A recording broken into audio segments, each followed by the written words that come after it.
नमस्कार साथियों, मैं मनीष मेवाल आप सभी का आपके अपने चैनल लर्निंग शेयर में तहे दिल से स्वागत और अभिनंदन करता हूं। हम लोग आज लेकर के आए हैं वन शॉट और वन शॉट लाए हैं भूगोल के अध्याय 3 जल संसाधन का। हमारा कोर्स कंप्लीट हो चुका है इस सेशन के लिए। चारों सब्जेक्ट के हिस्ट्री, ज्योग्राफी, इकोनॉमिक्स, पॉलिटी के सभी चैप्टर्स डिटेल में एक्सप्लेनेशन कर चुका हूं। उससे पहले काफी चैप्टर्स के वन शॉट भी आ चुके हैं। पॉलिटी की और इकोनॉमिक्स की पूरी मैराथन भी आ चुकी है। तो आप लोगों के लिए एक बार के लिए पूरा कंटेंट आ चुका आप लोगों के हाथ में और हमारी तरफ से पूरे प्रयास जारी हैं। और उसी प्रयासों में एक और प्रयासों में हमारे वन शॉट आज एक बार फिर से आप लोगों के बीच में लेकर के आए। जल संसाधन, जल के बारे में हम सब जानते हैं, बचपन से पढ़ते हैं, जल ही जीवन है, जल है तो कल है। परंतु ऐसे कोटेशंस हमारे बीच में आए क्यों? कहीं ना कहीं हमारे पास कमी हो रही है क्या जल की? जब 71% पृथ्वी जल से कवर है उसके बावजूद भी कमी हो रही है, तो कहीं ना कहीं ये सोचने के लिए मुद्दा है, विचारणीय मुद्दा है। क्यों है? तो आइए जानते हैं कैसे है। शुरुआत करते हैं आज के इस लेक्चर की और जानते हैं जल संसाधन के बारे में। देखिए, आप सभी ये बात जानते हैं कि हमारा पृथ्वी 71% जो पृथ्वी है वो किससे है? पानी से कवर है। 71% जो पृथ्वी है वो पानी से कवर है। 29% पे भूमि है, भूभाग है। ओके, इस 71% को अगर एक बार हम लोग 100% में मान करके चले कि ये टोटल हमारे लिए 100% है, मतलब ये 71% पानी कितना है? टोटल 100% है। 71% पानी कितना है? टोटल 100% है। तो 100% जो पानी है इसका 97% पानी, 97% पानी हमारे लिए बेकार है, हमारे लिए बेकार है। और जो 3% जो पानी है वही हमारे लिए क्या है? फ्रेश वाटर है, वो हमारे लिए यूजफुल है, वो हमारे लिए फायदेमंद है। ये 3% वाटर वैसे बहुत हमारे लिए, 3% पानी बहुत है, पर 97% खराब है। ये खराब क्यों है? क्योंकि ये लवणीय है, इसमें क्या है? नमक है। ये हमारे लिए बेकार है, हम इसका इस्तेमाल नहीं करते। ये 3% जो है वो फ्रेश वाटर है। तो ये कैसे है? और ये 3% क्या इनफ है? भैया ऐसा तो है नहीं कि आज ही है, हजारों वर्षों से यही बात चलती आ रही है कि भाई हमारे पास फ्रेश वाटर की कमी रही है। पर पहले के समय में तो हमने कभी नहीं सुना कि पानी की कमी रहती थी। ये अब आज के दौर में क्यों ये बात आ रही है कि पानी की कमी हमारे पास है? 3/4 अलवणीय जल कम है। अब 3/4 क्या है? पूरी पृथ्वी है हमारे पास, उसका 3/4 75% होता है वैसे तो 3/4, पर हमारे पास कितना है? 71% है। तो 71% है, उसमें अलवणीय जल, ऐसा जल जिसमें क्या हो? लवण, नमक कम हो, ऐसा जल क्या है? बहुत कम है। जैसे कि मैंने आपको बताया सिर्फ और सिर्फ कितना? 3%। 71% को आप 100% मानो, उसका 3% बोला है मैंने। ओके, जलीय चक्र नवीकरण सुनिश्चित होता है, यह बात आपको बहुत इंपॉर्टेंट है, ये इसको समझनी चाहिए। जलीय चक्र, वाटर साइकिल। वाटर साइकिल वैसे आप लोगों ने 8th क्लास में पढ़ ली होगी, पर कोई बात नहीं, नहीं पढ़ी तो अपन एक बार वापस आज पढ़ लेते हैं। ओके, बिल्कुल सीधी बात, नो बकवास वाला टॉपिक है हमारा। हम ज्यादा बिल्कुल ऐसा नहीं है कि बिल्कुल डीप में चले जाएंगे, पर ऐसी भी कोई बात नहीं छोड़ेंगे जो आपको एग्जाम में आए और आप ना कर पाए। ठीक है, देखिए जलीय चक्र क्या होता है? Water cycle. आप यहां पर इस इमेज को देखिए, इस इमेज को देखिए, यहां पर क्या है? महासागर है, ओशियन है, समुद्र है, जो भी।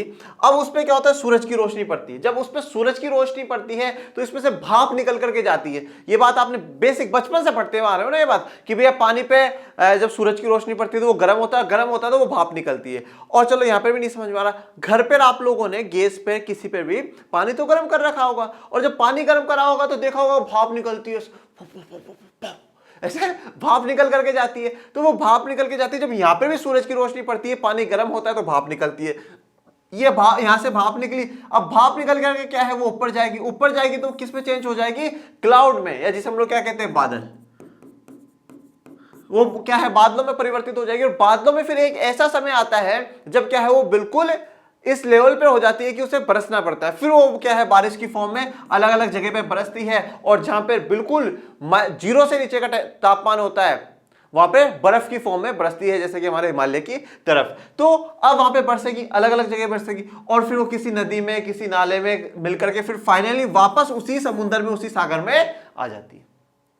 तो जल का जो स्तर था, देखो अब भाप में जो जल गया है वो इतना नहीं, पर जो बहकर के वापस आया है वो ज्यादा है। तो जलीय चक्र क्या है? नवीकरण है। जलीय चक्र कैसा है? नवीकरण है। नवीकरण होता रहेगा, वापस बदलता रहेगा, बढ़ता रहेगा, घटता रहेगा, बढ़ता रहेगा, घटता रहेगा, नवीकरण है।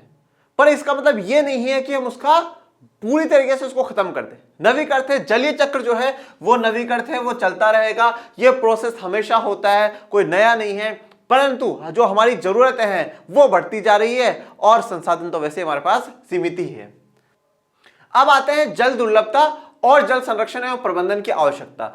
हेडिंग को समझिए, हेडिंग को अगर आप समझ जाएंगे ना 90% हमारे चीजें दिमाग में क्लियर हो जाती है। जल दुर्लभता, दुर्लभता का मतलब क्या होता है? जैसे अगर हम कभी किसी इंसान, वो इंसान दुर्लभ है, दुर्लभ मतलब कमजोर होना, कमजोर का मतलब किसी चीज की कमी है, किसी चीज की कमी है भैया, ठीक है। तो अब यहां पे जल दुर्लभता बोल रहा है, मतलब कमी किसकी है? जल की कमी है। अब जब जल की कमी है तो भैया क्या करो? उसका संरक्षण करो, उसे बचाओ। और बचाओगे कैसे? जब कुछ ना कुछ मैनेजमेंट करोगे, जब कुछ ना कुछ प्रबंधन करोगे। भैया हर काम मैनेजमेंट से ही तो होता है। हम कुछ ना कुछ प्लानिंग्स करते हैं, कुछ ना कुछ मैनेज करते हैं कि भैया इन 10 दिनों में मैं इतना सिलेबस खत्म कर दूंगा, कर दूंगी, मैं इतना सिलेबस पूरा कंप्लीट कर दूंगा। तो ये जो सब कुछ है जल संरक्षण प्रबंधन करके, मैनेजमेंट करके ही तो आप पॉसिबल कर पाएंगे, नहीं तो ये नहीं हो पाएगा। तो जल दुर्लभ है, कम है जल, उसको संरक्षण करना पड़ेगा, हमें उसे बचाना पड़ेगा। और बचाएंगे कैसे? बचाएंगे हम मैनेज कर करके। हम बचाएंगे कैसे? मैनेज कर करके। एक चलो ये बात आपको नहीं समझ में, एक छोटा सा उदाहरण देता हूं। फॉर एग्जांपल मान लो कि आपके सामाजिक विज्ञान कमजोर है,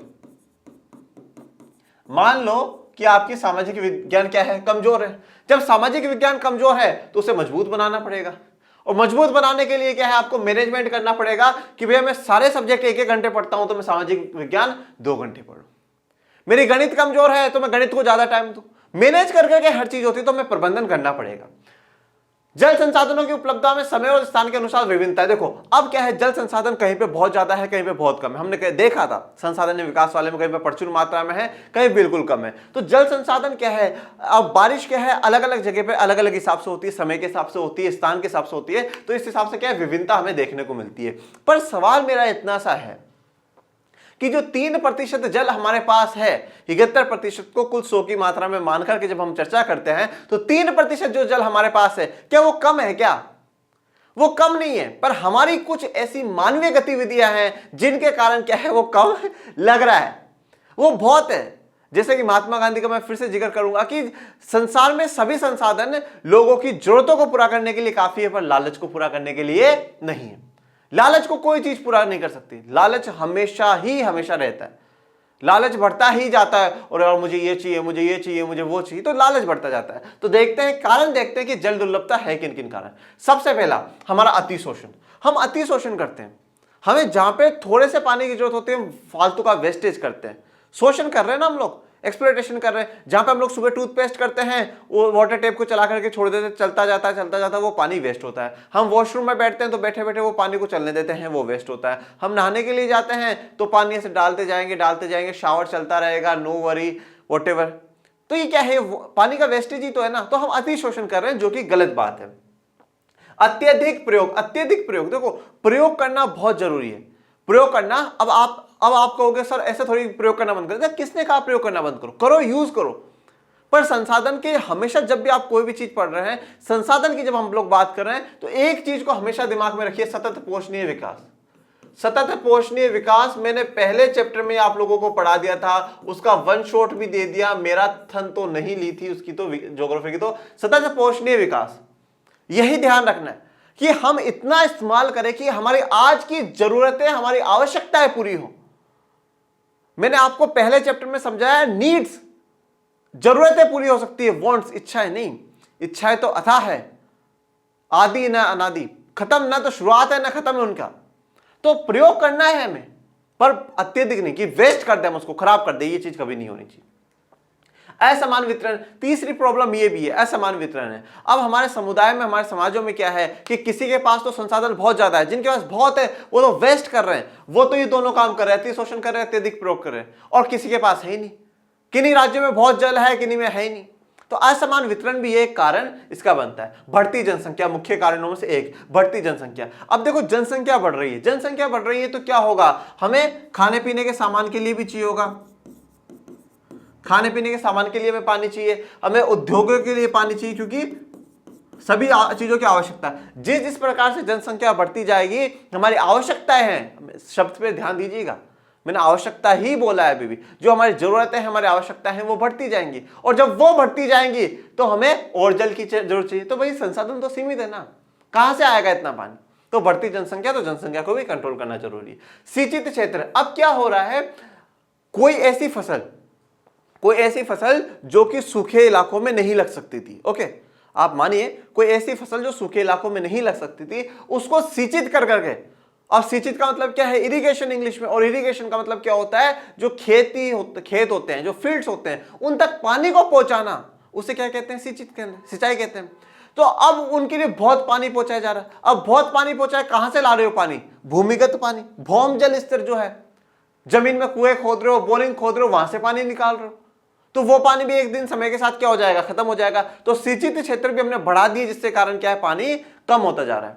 निजी कुएं और नलकूप, अब देखो जो किसान होता है उसके सबके अपने अपने निजी कुएं होते हैं। नलकूप मतलब टूटियां लगा दी उन्होंने, नल लगा दिए अपने खेतों में, तो उससे भी पानी काफी वेस्ट होता है। भौम जल स्तर नीचे, अब ये जो दोनों बातें मैंने आपको बताई, इससे क्या हो रहा है? भौम जल स्तर नीचे आ जाता है। भौम जल स्तर क्या होता है? देखो, हमारी जो जमीन होती है, इस जमीन के नीचे में पानी देखने को मिलता है, जल देखने को मिलता है, जल मिल सकता है, इसीलिए हम बोरिंग खुदवाते हैं, ठीक है, कुएं खुदवाते हैं। और जब इनमें पर इनका भी एक स्तर है, वो धीरे धीरे समय के साथ क्या होती जाएगी? खत्म होती जाएगी। तो वो भौम जल स्तर नीचे गिरेगा, और वो हमारे लिए क्या है? नुकसानदायक है, मतलब वो दर्शाता है कि पानी की बहुत कमी है। उद्योगों की बढ़ती हुई संख्या, अब उद्योगों की भी संख्या बढ़ रही है। उद्योगों की संख्या क्यों बढ़ रही है? क्योंकि ज्यादा उत्पादन हमें करना है, क्योंकि जनसंख्या। हम 1967 के दौर में हरित क्रांति लेकर के आए। हरित क्रांति क्यों लेकर के आए? सिर्फ इतना सा सवाल मेरा आपसे, क्यों लेकर के आए? क्योंकि हमें खाद्य जो सामान है उनकी हमें पूर्ति करनी है। हमारी जनसंख्या बढ़ रही है।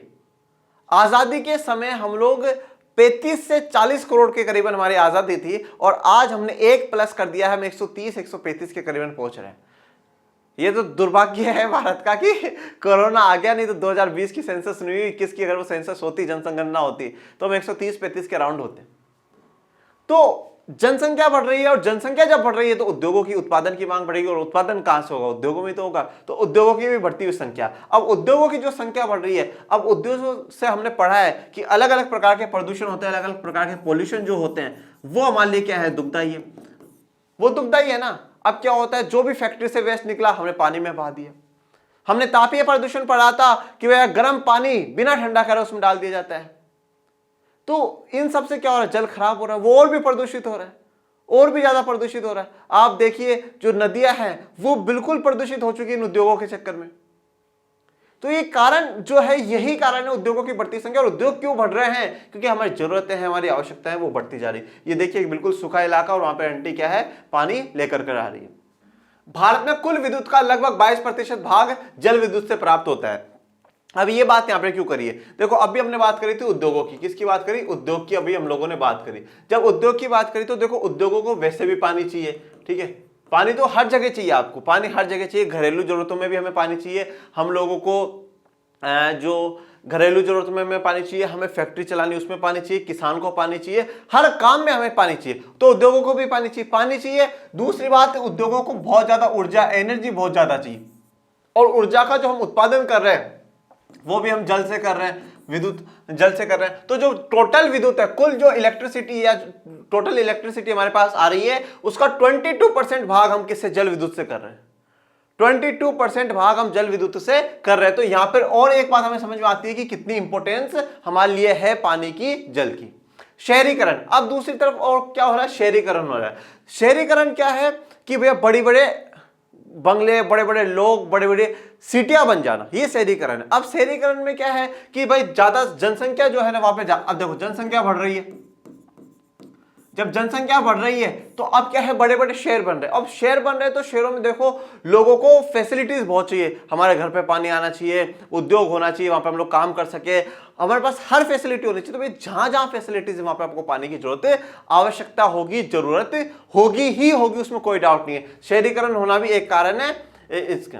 लोगों की आवश्यकताओं के लिए प्रचुर मात्रा में जल उपलब्ध होने के बावजूद ये घरेलू और औद्योगिक अपशिष्टों, रसायनों, कीटनाशकों और कृषि में प्रयुक्त उर्वरकों द्वारा प्रदूषित है और मानव उपयोग के लिए खतरनाक है। अब देखो, लोगों की आवश्यकता के लिए प्रचुर मात्रा में जल है, ये बात ध्यान दीजिएगा, प्रचुर मात्रा में जल उपलब्ध है, पर हम लोगों ने क्या कर लिया? इतने तो कारण पढ़ लिए कि हम बर्बाद कर रहे हैं पानी को। उसके अलावा जो घरेलू और औद्योगिक अपशिष्ट होते हैं, जो घरेलू और औद्योगिक जो वेस्ट होता है, वो हम पानी में बहा देते हैं, उससे खराब हो जाता है। रसायन, हरित क्रांति आई, हम केमिकल लेकर के आए, केमिकल फर्टिलाइजर्स उर्वरक लेकर के आए, कीटनाशक लेकर के आए, तो उनसे क्या हुआ, वो जमीन भी खराब हुई, जो भौम जल स्तर में पानी था वो भी खराब हुआ। और जब वो पानी, खेतों का पानी अगर कहीं पे बह करके जा रहा है, जो भी वेस्ट है वो जा रहा है, तो फिर क्या है, वो पानी को पूरे को दूषित कर रहा है और हमारे लिए खतरनाक बीमारियां पैदा कर रहा है और हमारे लिए क्या है, बहुत ज्यादा खतरनाक है। ये जनसंख्या का स्तर दिखाया है कि कितनी जनसंख्या, भारत की टोटल भाग में 17.9% क्या है जनसंख्या, चाइना की 18.5 है, यूएस की 4.3, इंडोनेशिया की 3.5, ब्राजील 2.8, पाकिस्तान 2.6, नाइजीरिया, बंगला, रशिया, मैक्सिको, जापान, इथियोपिया, ऐसे करके बहुत से। समय की मांग है कि हम अपने जल संसाधनों का संरक्षण और प्रबंधन करें। ठीक है, अब ये समय की मांग है कि जो हमारे जल संसाधन है उनका संरक्षण और प्रबंधन करें, नहीं तो एक समय ऐसा आ जाएगा कि भूमि निम्नीकृत हो जाएगी, वो पूरी खराब हो जाएगी। अगर हमें हमारे बीमारियों से बचाना है तो हमें जल को स्वच्छ रखना होगा। अगर हमें हमारी आने वाली पीढ़ियों को देखना है, उन्हें बचाना है, तो हमें जल को संरक्षण करना होगा। उसका बचाने के लिए हमें कुछ ना कुछ मैनेजमेंट करना होगा, कुछ ना कुछ प्रबंधन करना होगा। ये अब आप पूछोगे सर प्रबंधन करे तो करे कैसे, बचाए तो बचाए कैसे? अरे भाई देखो, जैसे तुम बर्बाद कर रहे हो ना वैसे ही बचा सकते हो। कैसे बचा सकते हो? ये जितने भी बातें पढ़ी ना, मैं एक बार पीछे लेके जाता हूं आप लोगों को, ये जितने भी जो काम तुम कर रहे हो ना, इनमें सुधार कर लो, सुधार कर लो। अति शोषण करो मत करो, अत्यधिक प्रयोग करो, लिमिट में प्रयोग करो, असमान वितरण सही करो, बढ़ती जनसंख्या कंट्रोल करो, सिंचाई क्षेत्र में कम पानी लगाओ। तो ये सारे काम, आप उद्योगों की बढ़ती हुई जनसंख्या, तो उद्योगों में थोड़ा कम जो अपशिष्ट है वो मत भेजो। ओके, अब आते हैं हम बहुउद्देशीय परियोजनाओं पे। ठीक है, मल्टीपर्पज जो हमारे प्रोजेक्ट्स होते हैं उनकी बात करते हैं। तो मल्टीपर्पज प्रोजेक्ट्स में आता है बांध। ये बांध क्या है और वे हमें जल संरक्षण प्रबंधन में कैसे सहायक करते हैं? देखो, बांध हो गया या पानी को बचाने के अलग अलग तरीके काफी समय पहले से प्राचीन भारत से ही आ रहे हैं कि वो कोई हौज बना रहे हैं, कुएं बना देते थे। ठीक है, कोई किस प्रकार की झील बना रहे, अलग अलग प्रकार की। ये सारी जो डिटेल वाली बातें थी वो मैंने लेक्चर्स में आपको बताई है। जो डू यू नो में भी दे रखा था ना कि क्या आप ये जानते हैं, तो आपने कहा सर हम नहीं जानते हैं। तो नहीं जानते हैं तो उसके लिए लेक्चर देखिए। यहां पर सिर्फ वही बात बताऊंगा जो एग्जाम में पूछने के 90% चांसेस है, उसी पर चर्चा करेंगे, फालतू बात नहीं करेंगे। तो बांध क्या होते हैं आइए जानते हैं। देखो, अब बांध क्या है? बांध में आपको नॉर्मल से देखो, यहाँ पे ये फोटो देख रहे हैं आप, पानी के बहाव को रोक दिया जाता है, यहाँ पे बांध होता है। अब इस फिर पानी के बहाव से क्या है, हम लोग इलेक्ट्रिसिटी भी प्रोड्यूस कर सकते हैं। कैसे, वो देखेंगे। सबसे पहले बांध क्या क्या काम आ सकते हैं? सबसे पहले बांध काम आ सकता है सिंचाई के लिए। पहले के जमाने में क्या है, सिंचाई के लिए, इरिगेशन के लिए बांध बनाए जाते थे कि भैया सिंचाई के लिए हम पानी को डाइवर्ट कर लेंगे और पानी हम लोगों तक, खेतों तक पहुंचाया जा सकेगा, तो उससे बहुत आसानी हो जाएगी। तो सबसे पहला तो ये। दूसरा, अब आज के समय में, आज आधुनिक भारत में हम बहुत अलग अलग चीजों में इस्तेमाल करते हैं, इसीलिए हम इसे क्या है, बहुउद्देशीय कहते हैं। विद्युत उत्पादन, हमने अभी चर्चा करी ना, 22% जल, 22% जो हमारे पास विद्युत है उसका जल से उत्पादन हो रहा है। अब ये उत्पादन होता है कैसे? देखो, अब यहाँ पे क्या है, पानी स्टोर हो जाता है और फिर एक साथ हम लोग पानी जब उस पर से डालते हैं नीचे, ये बांध पर से ऐसे नीचे डालते हैं, यहाँ पे नीचे टरबाइंस लगी हुई होती है, उन टरबाइंस पे जाकर के गिरता है और वहां से इलेक्ट्रिसिटी, एनर्जी जो है प्रोड्यूस होती है, फिर उसे इलेक्ट्रिसिटी में चेंज करा जाता है। ओके, तो विद्युत उत्पादन। फिर है घरेलू इस्तेमाल। घरेलू इस्तेमाल में भी हम लोगों को जल की आवश्यकता होती है, तो वो भी हम लोग कर सकते हैं। औद्योगिक उपयोग भी आ सकता है, जल की आपूर्ति है, जल को जो हमें जरूरत है वो भी हम पूरी कर सकते हैं। बाढ़ नियंत्रण, बाढ़ नियंत्रण में भी सहायक होता है, बाढ़ नियंत्रण में भी सहायक होता है, पर अभी इसकी विफलताएं पढ़ेंगे बहुउद्देशीय परियोजनाओं की, तो उसमें देखेंगे बाढ़ लाने में भी सहायक है, बाढ़ को भी कंट्रोल करता है। वैसे मनोरंजन के लिए, अब देखो यहाँ पे सिर्फ बांध नहीं बना, बहुत बड़ा प्रोजेक्ट बनता है, बहुत से लोगों को खाली कराया जाता है, पूरे के पूरे गांव खाली कराए जाते हैं। यहाँ पे बहुत से इलेक्ट्रिसिटी प्रोड्यूस करने के लिए, लोगों के घूमने के लिए, देखने के लिए एक टूरिज्म जैसा भी प्रोजेक्ट बन जाता है, तो बहुत बेहतरीन बात होती है। आंतरिक नौचालन, वहां पे नौचालन होता है, बोट के लिए लोग घूम फिर सकते हैं। मछली पालन वहां पे हो सकता है। आधुनिक भारत के मंदिर, ये अगर आपसे बात पूछ ली जाएगी किसने बोला था कि आधुनिक भारत के मंदिर है, किसको बोला है? बांध को बोला है। बांधों को आधुनिक भारत के मंदिर किसने बोला है? जवाहरलाल नेहरू जी ने बोला है कि ये क्या है, आधुनिक भारत के मंदिर है। क्यों बोला? देखो, अब इससे क्या हो रहा है, इससे कृषि में काम आ रहा है ना, अभी पढ़ा, सिंचाई में काम आ रहा है, कृषि में काम आ रहा है। तो कृषि में काम आ रहा है, तो कृषि कहां पर होती है? मुख्यतः गांव में होती है। तो ग्रामीण जो अर्थव्यवस्था है वो चमक जाएगी, ग्रामीण अर्थव्यवस्था चमक जाएगी ना। जब ग्रामीण अर्थव्यवस्था चमक जाएगी, अब फिर उसके बाद क्या बोला? उद्योगों में भी काम आ रहा है, तो उद्योगों में काम आ रहा है, तो जो शहरी अर्थव्यवस्था है, जो शहरी अर्थव्यवस्था है वो भी क्या हो जाएगा? बेहतरीन हो जाएगा। जब गांवों की भी जरूरत को पूरा कर रही है, शहरों की जरूरत को भी जब पूरा कर रही है, तो ये क्या हुआ? मंदिर ही तो हुआ भाई, भगवान ही तो हमारी सारी जरूरतों को पूरा करता है। तो ये आधुनिक भारत के मंदिर किसने कहा है? जवाहरलाल नेहरू जी ने कहा है। कृषि और ग्रामीण अर्थव्यवस्था, औद्योगिकरण और नगरीय अर्थव्यवस्था। यही बात मैंने आप लोगों को बताई कि कृषि से क्या होगा, ग्रामीण अर्थव्यवस्था बढ़ेगी और औद्योगिकरण से नगरीय अर्थव्यवस्था। बहुउद्देशीय परियोजनाएं और बड़े बांध नए पर्यावरणीय आंदोलन जैसे नर्मदा बचाओ आंदोलन, टिहरी बांध आंदोलन के कारण भी बन गए। अब देखो बहुउद्देशीय परियोजनाओं का क्या है, कभी कभी विरोध भी हुआ है। तो उसमें जब बड़े बांध बनाए जाते हैं तो जो पर्यावरणवादी होते हैं, जो पर्यावरण को बहुत प्यार करते हैं, बहुत दिल से पर्यावरण को चाहते हैं, वो पर्यावरण को सोच परेशानियां बताते हैं कि इससे ऐसा हो जाएगा, इससे ये हो जाएगा। तो कुछ आंदोलन हुए, नर्मदा बचाओ आंदोलन, टिहरी बांध आंदोलन। ये टिहरी बांध दिखाया है, ये नर्मदा बचाओ का लोगो था। और ये मेधा पटकर एक सामाजिक एक्टिविस्ट भी रही है, ठीक है। दलितों के लिए, महिलाओं के लिए भी इन्होंने खूब आंदोलन करे और नर्मदा बचाओ आंदोलन में भी इनका एक बहुत मुख्य रोल रहा है, ठीक है। इनके बारे में भी अपन पहले लेक्चर्स में जाना है। अब देखो इन प्रयोजनों का विरोध क्यों होता है, विस्थापन के कारण। काफी लोगों को विस्थापन करना पड़ता है, अपना जगह छोड़ना पड़ता है। देखो नाम से समझा करो, स्थापन मतलब जैसे हम लोग नहीं करते नवरात्रि स्थापन कि भाई आज माता को बिठाएंगे, फिर हम लोग क्या कहते हैं विसर्जित। पहले हमने सर्जित करा, बनाया, बिठाया वहां पे, फिर हम सर्जित वी कर रहे हैं, हम भेज देते हैं। निकालना तो नहीं कहेंगे, सॉरी माता, ओके हम निकालना तो नहीं कहेंगे। तो स्थापना, पहले वहां पे लोगों को बसाया, अब विस्थापना करें, निकाल रहे हैं वहां से, निकाल रहे हैं। तो विस्थापन लोगों का, इसलिए भी लोग विरोध करते हैं। उनकी जमीन, आजीविका और संसाधनों से लगाव एवं नियंत्रण किनका, लोगों का रहता है। लोगों का वहां पर उस जमीन से नियंत्रण होता है, वहीं उन्हीं की आजीविका होती है, आसपास के पेड़ पौधों से सबसे खा पीना, काम चलाना, सारा काम करते हैं। उनके संसाधनों से बहुत लगाव होता है, उनका कंट्रोल होता है। ये सब कुछ क्या है, वो त्याग देते हैं। कौन त्याग देते हैं, जो वहां के लोकल लोग होते हैं। क्यों त्याग देते हैं, देश की बेहतरी के लिए, कि अगर देश का भला होगा तो ठीक है, हम ये चीज छोड़ करके चले जाएंगे। नदी परियोजनाओं की विफलता है। अभी तो ये जो बहुउद्देशीय परियोजना हम लोगों ने पढ़ी, नदी परियोजना बोलो, बांध परियोजना बोल लो, सफलताएं पढ़ी कि कितने अच्छे अच्छे काम हो सकते हैं, पर कुछ ना कुछ तो विफलता है। हर सिक्के के दो पहलू होते हैं, अच्छा भी होगा, बुरा भी होगा, ठीक है। तो ऐसे नदी परियोजनाओं की विफलता क्या है वो देखते हैं। उनके जलाशयों में तलछट जमा होने से बाढ़ आने का कारण बन जाता है। अब देखो ये जब हमने क्या करा, बांध बना दिया, ओके बहुत ध्यान से समझिएगा बात को, बांध बना दिया। पहली बात तो क्या हुआ है, पहली बात तो यह है कि जब यहां पे नदी का भाव आ रहा है, नदी है जो भी है व्हाटएवर, वो बहती हुई आ रही है, बहती हुई स्पीड से आ रही। अब यहां पे हमने क्या एक स्टॉपेज लगा दिया, फॉर एग्जांपल दैट कि ये है ना, यहां पे देखिएगा, ये यहां पर क्या है, बांध हमने बना दिया, ओके ये बांध हमने बना दिया। यहां पीछे से क्या है, नदी बहती हुई आ रही। एक बार आप इस बांध को हटा दो, एक बार इस बांध को छोड़ दो, नदी बहती हुई स्पीड से जारी हो जाएगी। अब वो नदी की कहीं ना कहीं तो शुरुआत हुई होगी पहाड़ों से, उनसे जब वो बहती हुई आ रही है तो कुछ ना कंकर पत्थर कुछ ना कुछ तो लेकर के आएगी। ये बात तो जानते हो, मानते हो इस बात को, तो वो लेकर करके आ रही है। जब साथ में पहले क्या था, जब हम बांध नहीं बना रखा है तो सीधा बहता हुआ क्या है, समुद्र में चली जाएगी, वो रुकेंगे नहीं, और वो साइड्स में क्या है, जलोढ़ मिट्टी छोड़ते हुए जाएंगे, ये बात थी।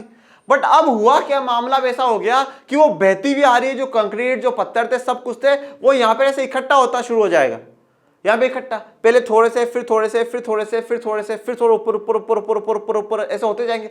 जब ऊपर ऊपर ऐसा होते जाएंगे तो अब देखो, अब इधर से समझिएगा एक बार, जैसे पहले ये जो पहले वाले बटन है, ये यहाँ पे पहले जमा हुआ, फिर इसके ऊपर वाले भी जमा हो गए, फिर इसको, अब जब यह बांध को क्रॉस करने लग जाएगा तो उससे क्या होगा, बाढ़ आएगा। पानी ओवरफ्लो हो रहा है, बाहर जा रहा है, तो बाहर जाएगा तो बाढ़ आएगी ना भैया, सीधा सा कॉन्सेप्ट है। तो बाढ़ आने में भी ये क्या है, एक कारण बनता है। बाढ़ नियंत्रण में असफल रहता है, ये बात समझा दी।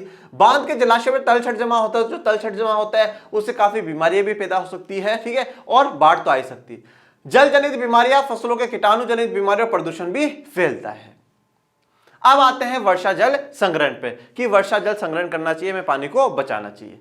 जल आवश्यकता अनुसार वर्षा जल, भौम जल, नदी जल और बाढ़ जल संग्रहण के अनेक तरीके विकसित कर लिए थे। अब देखो काफी समय से, प्राचीन समय से पानी को इकट्ठा करने, पानी को बचाने की पूरी कोशिशें करी गई, चाहे वो वर्षा जल को बचा करके, भौम जल जो जमीन में है उस जल को बचा करके, नदी के जल को बचा करके, बाढ़ जल को बचा करके ये काम करे गए हैं।